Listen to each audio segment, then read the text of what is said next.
Hoje falaremos sobre papiloscopia, que é uma área das ciências forenses que promove muito a colaboração entre ciência e justiça. Para vocês terem ideia da importância da papiloscopia, imagine que você esteja compondo um tribunal do júri, em um crime contra a vida, e o laudo pericial provou apenas a materialidade do crime, que realmente houve o crime, que houve os disparos de arma de fogo contra uma pessoa, mas não conseguiu provar a autoria, que é quem realizou esses disparos. Então fica a dúvida, absolver ou condenar do réu. Agora imagine você nessa mesma situação, mas agora você tem um laudo pericial que prova também a autoria, que é a impressão papilar latente, que é a IPL, ou simplesmente digital, está na arma de fogo utilizada naquele crime. Agora sim, fica muito mais fácil tomar uma decisão porque o perito criminal ou perito papiloscopista fez um trabalho de excelência. Então vamos ao que interessa e vamos discutir um pedacinho da parte técnica, Então, essa tabela que vocês estão vendo aí, ela mostra as principais substâncias que são excretadas através de determinadas glândulas que nós temos no nosso corpo. E graças a elas, graças a essas substâncias, que é possível identificar uma IPL. E reparem nas glândulas sebáceas, que elas excretam material lipídico, que são glicerídeos, ácidos graxos, hidrocarbonetos. Mas como poderíamos ter material lipídico na nossa impressão digital se não temos glândulas sebáceas nas palmas das mãos, nem nas pontas dos dedos? Isso ocorre simplesmente porque nós passamos as mãos em regiões do corpo que têm essas glândulas, como por exemplo o nosso rosto. E nessa perspectiva, enquanto as pontas dos dedos atuam como carimbos, esse material lipídico ele atua como tinta. Então onde eu toco, eu deixo marca. E junto com esses lipídios, todas essas outras substâncias que vocês estão vendo aí, sejam orgânicas ou inorgânicas, são também encontradas na IPL. E é basicamente por essa versatilidade de compostos orgânicos e inorgânicos que são excretados por nossas glândulas que hoje temos diversos métodos para detecção, para revelação, na verdade, física, como temos a técnica do pó, revelação química, onde envolve uma reação química, como ocorre, por exemplo, com o nitrato de prata e o cloreto, e a ninidrina com aminoácidos, e também para revelação óptica, com o uso de lanternas comuns ou lâmpadas especiais. E já que estamos falando de lipídio, vamos discutir um método que é barato, muito barato, bastante utilizado também,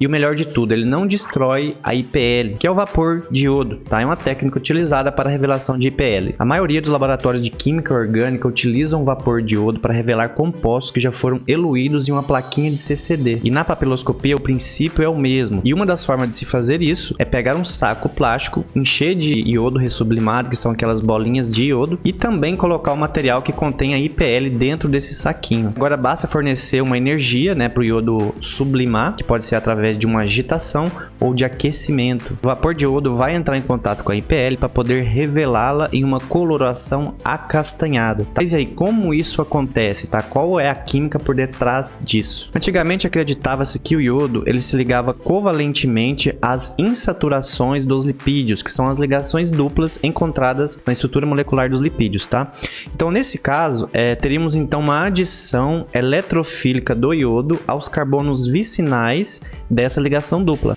passando pela formação do íon iodônio, com uma adição anti do segundo átomo de iodo ali na ligação dupla, mas essa possibilidade ela já foi descartada porque uma adição do iodo a uma insaturação, ela é muito desfavorável, Ela tem uma energia de ativação muito alta. Com outros halogênios, ela é mais favorável, como ocorre com o cloro, por exemplo. Com bromo, ela vai mais fácil ainda, então é uma reação muito mais favorável, que ocorre tanto à temperatura ambiente e dá bons rendimentos. Com o iodo, Com o iodo, nas condições que a IPL ela é revelada, a reação não acontece. Então essa possibilidade ela pode ser descartada. Uma outra possibilidade seria se a IPL ela fosse recente e tivesse uma grande quantidade de água no meio. Então isso poderia gerar a formação de halohidrinas, que é a adição de iodo em um dos carbonos e de uma hidroxila em um outro carbono vicinal da ligação dupla. Mas também é uma outra ideia descartada e a gente nem precisa justificar muito porque IPLs antigas, totalmente secas, sem água, elas são também reveladas pelo vapor de iodo. Então a ideia de revelação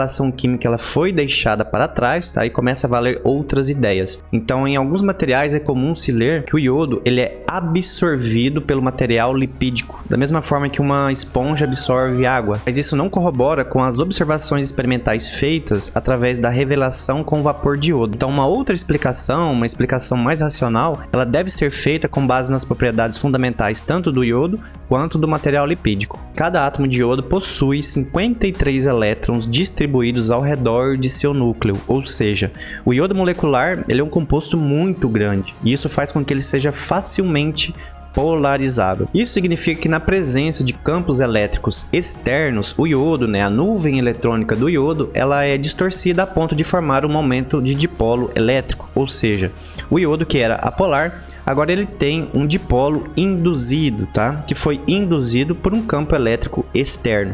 Então agora o iodo, nessas condições, ele pode realizar interações de natureza polar. E quanto maior for esse campo elétrico externo, mais forte é a polarização do iodo. Então agora fica muito mais fácil entender o que acontece aí nesse processo de revelação de IPL através do método de vapor de iodo. Então quando o iodo molecular se aproxima de uma região com alta densidade eletrônica, como ocorre ali nas insaturações dos lipídios, o campo elétrico dessa ligação dupla, dessa insaturação, ela gera um dipolo induzido no iodo molecular. E então o iodo adsorve nessas superfícies através de interações de Van der Waals, e então temos a IPL revelada em cor acastanhada, que é a cor do iodo. E como essa adsorção é um processo físico-químico reversível que ocorre ali na superfície, na interface, temos então um equilíbrio de adsorção envolvido, que poderia ser descrito, por exemplo, pela equação de Langmuir. E é basicamente por isso que logo após que o perito utiliza o vapor de iodo sobre a impressão digital, sobre o IPL,